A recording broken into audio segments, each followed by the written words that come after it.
एक कर्व जो इस डिफरेंशियल इक्वेशन को सेटिस्फाई करता है और ओरिजिन से पास होता है, वो कर्व क्या होगा ये हमें पता करना है।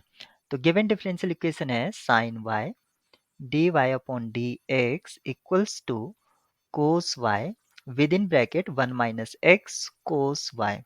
सबसे पहले इस इक्वेशन को sin y से डिवाइड कर देते हैं, तो dy upon dx equals to cot y with in bracket 1 minus x cos y। इसको अंदर मल्टीप्लाई करा देते हैं, यानी कि डिस्ट्रीब्यूटिव प्रॉपर्टी यूज करते हैं। dy upon dx equals to 1 upon tan y, क्योंकि कोट को हम लिख सकते हैं, minus x cos y upon tan y. इस टर्म को मैं लेफ्ट हैंड साइड में ले लेता हूं, तो ये हो जाएगा टेन वाई, और साथ में मैंने एलसीएम भी ले लिया, tan y d y upon d x minus one equals to minus x cos Y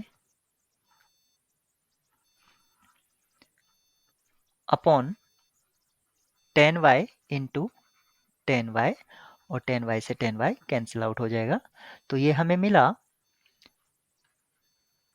tan y d y upon d x minus one equals to minus x cos y. अब मैं पूरी equation को कोस से divide कर देता हूं, तो ये हो जाएगा sec y tan y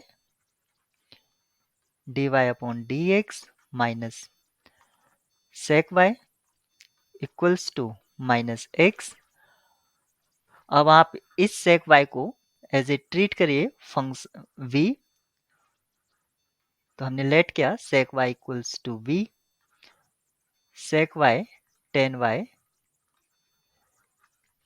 d y upon d x equals to d v upon d x. हम इसको लिख सकते हैं, ये यहाँ पर यूज कीजिए गिवन इक्वेशन में, तो मैं इसको लिख सकता हूँ d v upon d x minus v equals to minus X.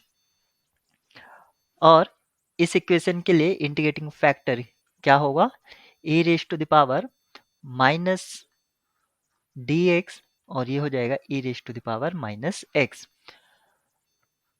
In terms of v हमारा सॉल्यूशन क्या होगा, v into E raise to the power minus x और integration minus X E raise to the power minus X D X.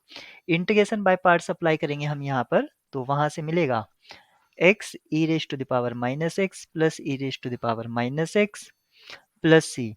और left hand side में हम v की जगह sec y use कर लेते हैं, sec y e raise to the power minus X equals to x e raise to the power minus X plus e raise to the power minus X plus C. अब पूरी equation को e raise to the power minus X से divide भी करा देते हैं, तो ये मिलेगा sec y equals to x plus one plus C E raise to the power x।